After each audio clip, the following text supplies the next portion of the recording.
Jadi transfer to my bank lah. Direct. Kalau macam kat sini. Oh, tak transfer. Tak transfer. So much. Bali baru buat dah. Sekarang tak buat dah. Assalamualaikum. Cepat.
Berapa?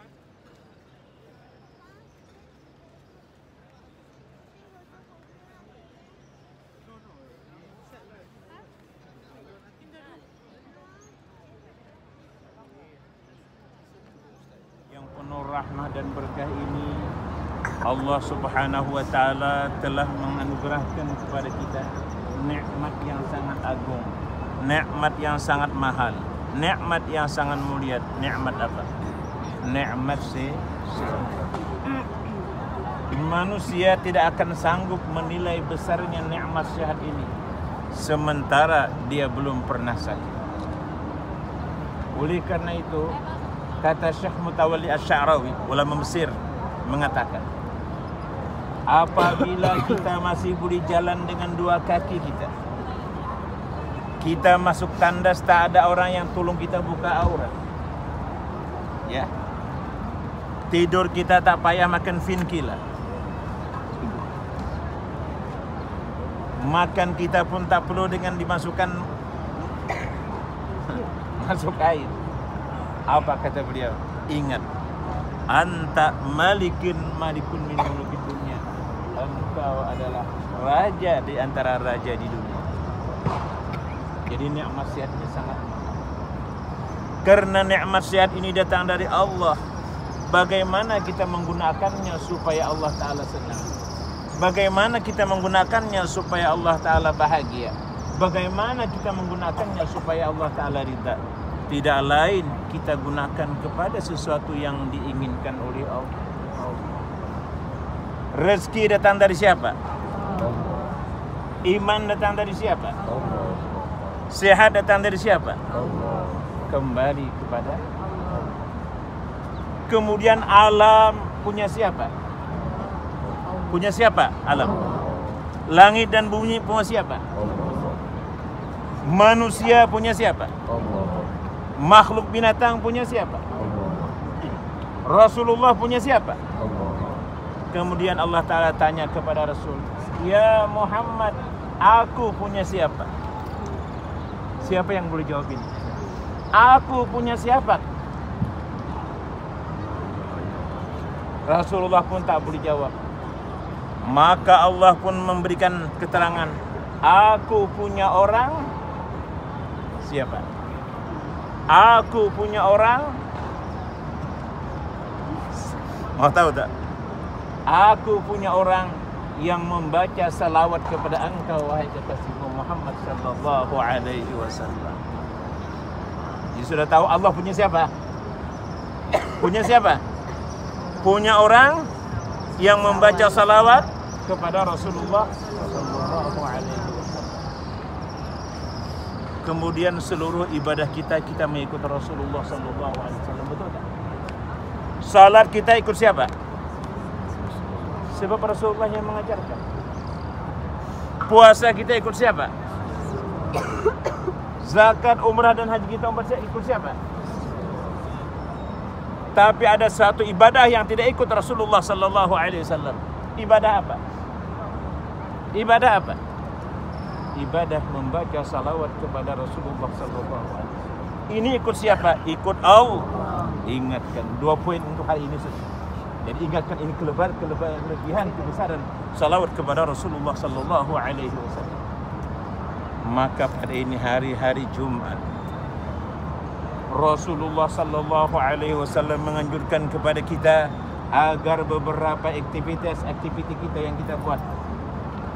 Yang pertama, pada ini hari hendaklah kita perbanyak membaca salawat kepada Rasulullah sallallahu alaihi wasallam. Mari kita baca salawat 10 kali.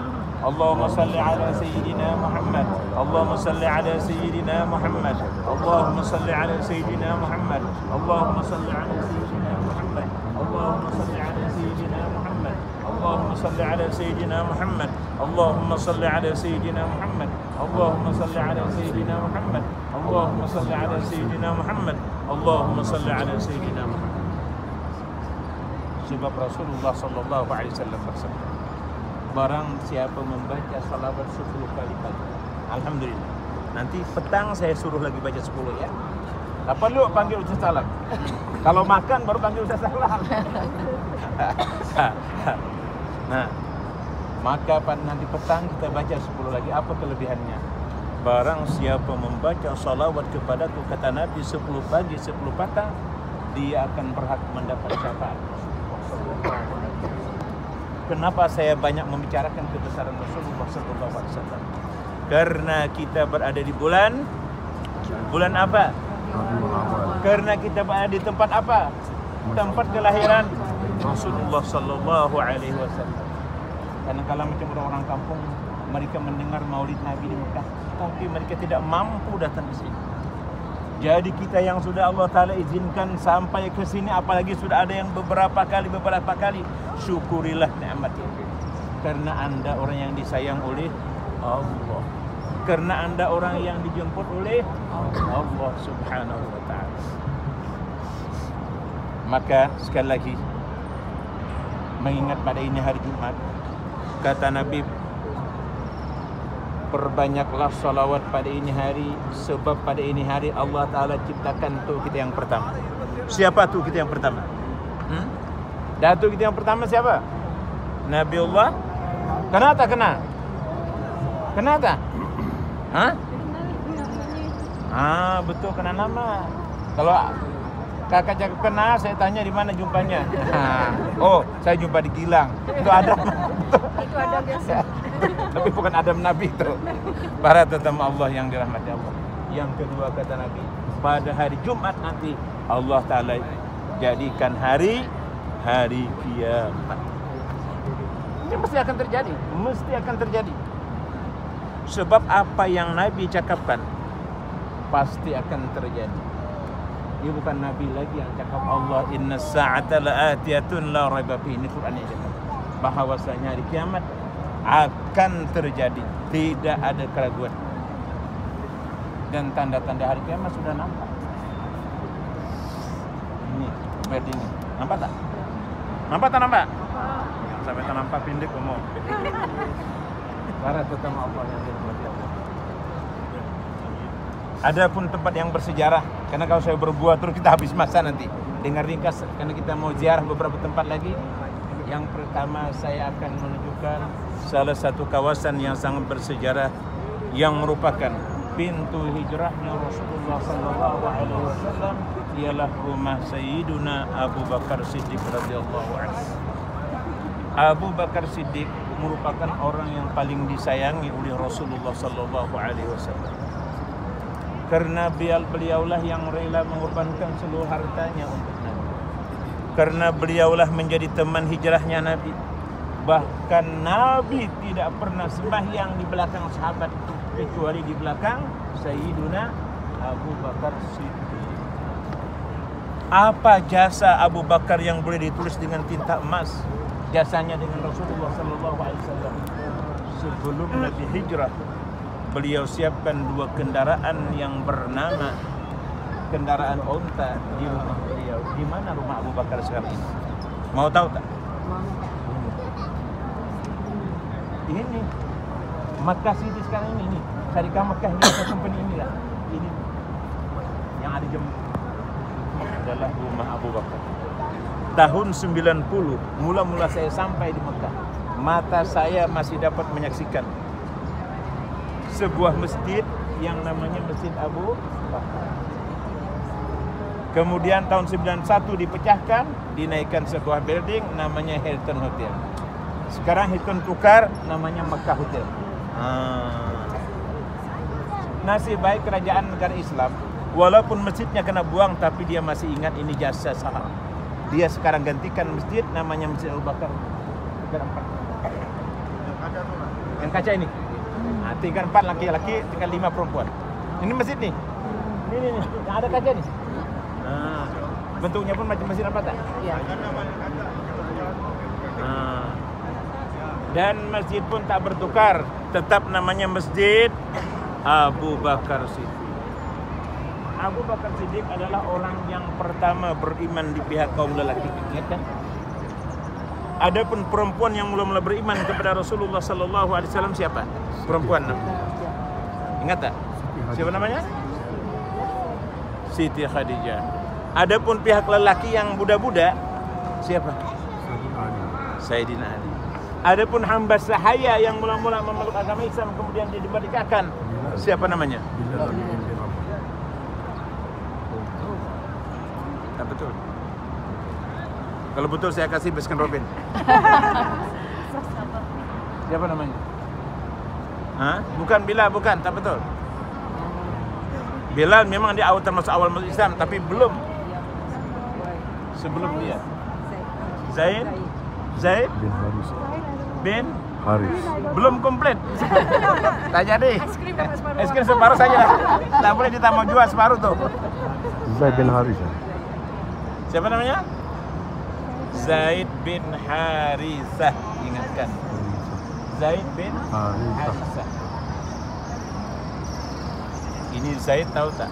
Dia hamba sahaya dari istrinya, hamba sahaya daripada Abdullah, ayah Rasulullah sallallahu alaihi wasallam. Kenapa Abu Bakar ini orang yang pertama memeluk agama Islam? Dan yang lain-lain itu susah, karena kan susah kita. Kalau kita betulkan rumah, mudah betul tak? Kalau kita betulkan jalan apa saja boleh. Tapi yang paling susah betulkan apa? Akhlak dan akidah. Ini yang paling berat. Akhlak dan akidah ini yang paling berat. Apabila tidak betul-betul kita tak boleh merubahnya.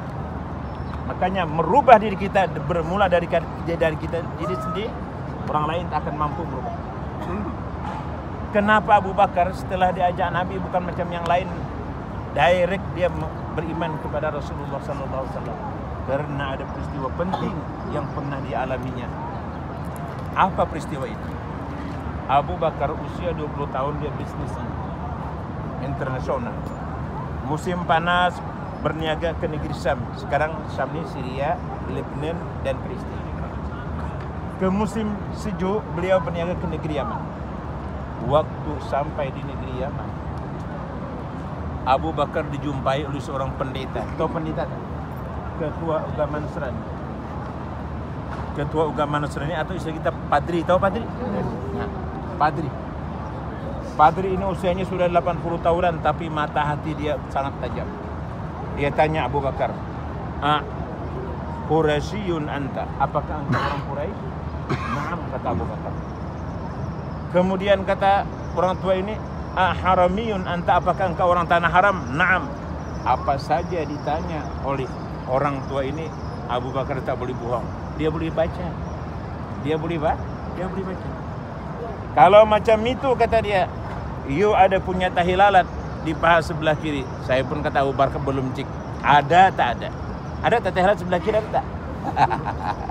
Ada tak ada? Kalau ada, kata orang tua, you kelak nanti akan menjadi teman setia Nabi yang sebentar lagi Allah Ta'ala bangkitkan di kota Makkah. Abu Bakar dianggap ini masuk telinga kanan keluar telinga kiri, ini orang tua nyanyi sudah apa cerita nabi-nabi apa? Karena sudah lebih daripada 500 tahun orang tak tahu Tuhan di Mekah ini, tahu tak? Yang mereka sembah cuma patung-patung berhala. Di mana tahu nabi, di mana Tuhan? Ya dia kira ini orang gila saja, ini orang tua. Nyanyuk cakap yang tak keruan, tak ambil berat dia. Namun setelah usia Nabi 40 tahun, Abu Bakar 38 tahun. Karena Nabi dia usia cuma 2 tahun. Allah Ta'ala angkat Rasulullah Sallallahu Alaihi Wasallam menjadi Rasul terakhir di sebuah bukit yang bernama Jabal. Bukit apa namanya? Bukit Timah. Bukit Timah. Bukit apa namanya? Nah, Jabal Nur yang semalam ramai naik tak? Jumpa monyet tak? Monyet lagi. Bagus kalau monyet ada tuh. Kucing. Kucing bagus tak? Baca monyet dia beri rompak tahu tak? Banyak jemaah ini pakai beg hilang, pasal bawa pisang, itu yang dia bukan cari Mastercard, yang dicari pisang itulah. Para tetamu Allah yang dirahmati Allah. Kembali kita berbicara sejarah ini.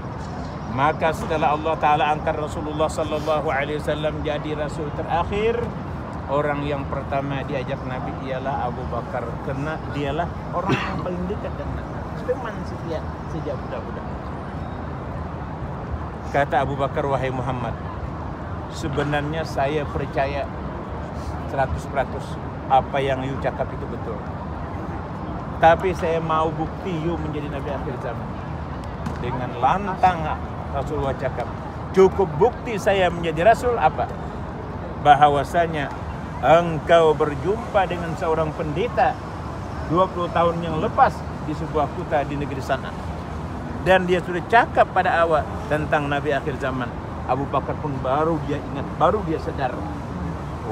Kata Abu Bakar, padahal dia tak pernah cerita kepada siapapun. Macam mana Rasulullah beritahu kalau tidak ada yang memberitahu? Bermakna Muhammad betul-betul Nabi akhir zaman. Abu Bakar pun mengucap kalimat, baca bersama-sama, asyhadu an la ilaha illallah wa asyhadu anna Muhammadar Rasulullah. Ini sebabnya Abu Bakar orang yang paling sayang kepada Rasulullah SAW. Di mana rumah dia?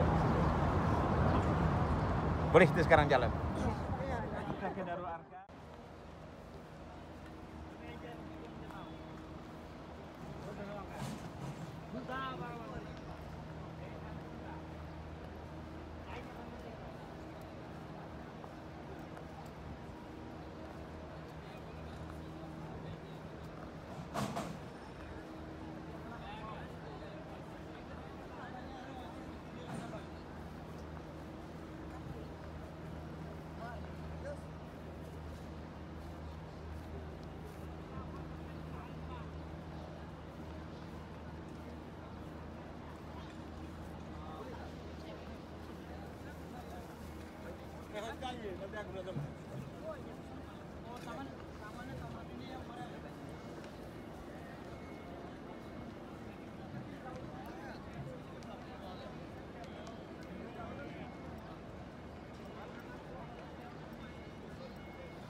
salah satu kawasan yang bersejarah lagi yang perlu kita tahu, karena ini merupakan sekul pertama Rasulullah sallallahu alaihi wasallam.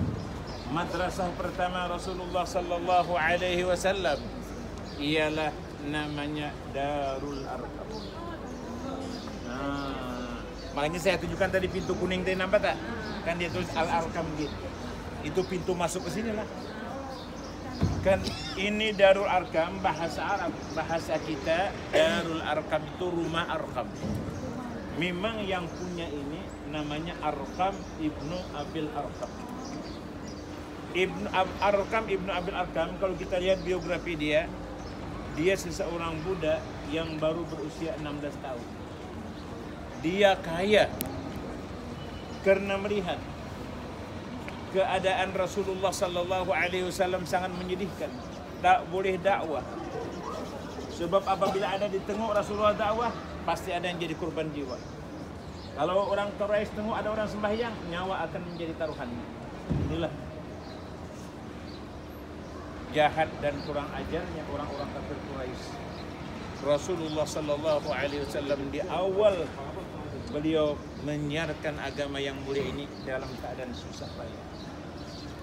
Kita bersyukur sekarang menerima Islam, melaksanakan nasi sudah di pinggan, tahu tak? Tinggal makannya saja lagi. Kita tak ikut bertani, mereka yang berjuang untuk kita tahu. Berapa darah yang menjadi korban, berapa nyawa yang menjadi korban. Ini perjuangan Islam. Tapi kita tidak heran, mereka orang yang sudah bahagia di sisi Allah Subhanahu wa taala. Karena mereka adalah diberikan sebuah hadiah namanya surga.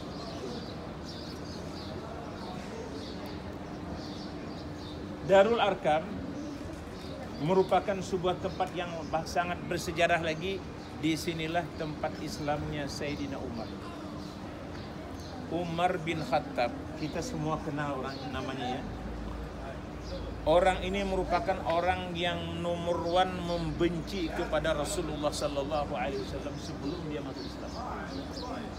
Kalau dia dengar orang Islam masuk Islam dan sembahyang, dia tengok, Umar tidak segan-segan membunuh. Daripada keganasan Umar, jangankan orang lain, bahkan anak perempuannya sendiri yang bernama Fatimah, Allah Ta'ala berikan rezeki yang luar biasa kan anak perempuan, tapi Umar tak terima, dia bunuh. Karena orang-orang kafir Quraisy dia punya tradisi, apabila dikasih anak laki-laki mereka happy, sebab boleh tolong segala-galanya. Jadi wanita di masa dulu tidak ada harga. Mereka dilahirkan hanya untuk melahirkan. Mereka dilahirkan hanya untuk pemuas nafsu-nafsu lelaki. Kita pernah dengar sejarah Kaisar Cina ya. Berapa bini dia? Kaisar Cina ini berapa bini dia? 1.000. Yang saya berpikir bila dia pakai celana dalam ini. Bayangkan 1.000 bini dia. Dia buatkan satu bilik 1.000 lagi. Tapi yang satu biliknya masih ada. King Brunei, itu Sultan Brunei, masih dia buat 1.000 bilik. Tapi cuma sekarang 2, satu ada satu lagi. Ini. Jadi wanita dulu tidak ada harga langsung, paham tak? Makanya saya cakap menjadi pemuas seksual lelaki dan menjadi dilahirkan hanya untuk melahirkan, itu kerja wanita. Datang Islam, maka Islam naikkan martabat wanita sama dengan laki-laki, bahkan lebih mulia. Kenapa saya bilang wanita lebih mulia daripada laki-laki? Ada orang berani bayar laki-laki 10.000 Singapura dolar, ada tak? Ada tak? Ada orang bayar 10.000 laki-laki? Saya menyaksikan pernah datang ke Singapura, hantarannya saja 12.000. Innalillahi wa inna ilaihi raji'un. Betul. Ini 12.000 Singapura dolar, bukan ringgit, bukan rupiah, bukan rial. Sekarang 20.000. Innalillahi wa inna ilaihi Allah. Nasib baik Ustaz Salam sudah kawin. Kalau tak beli bojang lapuk, tahu tak? Betul ini 12.000.